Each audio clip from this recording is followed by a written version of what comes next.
और शायरी वाले इतने शालीनता से रहते हैं, रियल लाइफ में वो कॉमेडियन होंगे, हंसमुख, लेकिन उनको बनना पड़ता है दुखी। उनको पता है सुखी रहेंगे तो कौन शायरी सुनेगा। किसी से पूछो भाई चाय पिएंगे, नहीं भाई नहीं, पिएंगे चाय, अब तो बस खून पीता हूँ। उनसे कह दो कि भैया कि मेरे बर्थडे है, आ जाओ पार्टी में। अब मैं किसी जश्न में जाता नहीं, अब मैं किसी जश्न में जाता नहीं हूँ, जब से उसको किसी और के साथ देखा है मैं खाना खाता नहीं।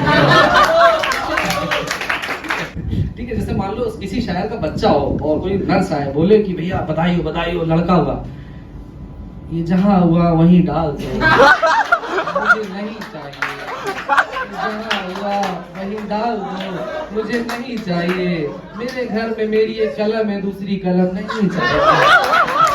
Thank you, that's my time.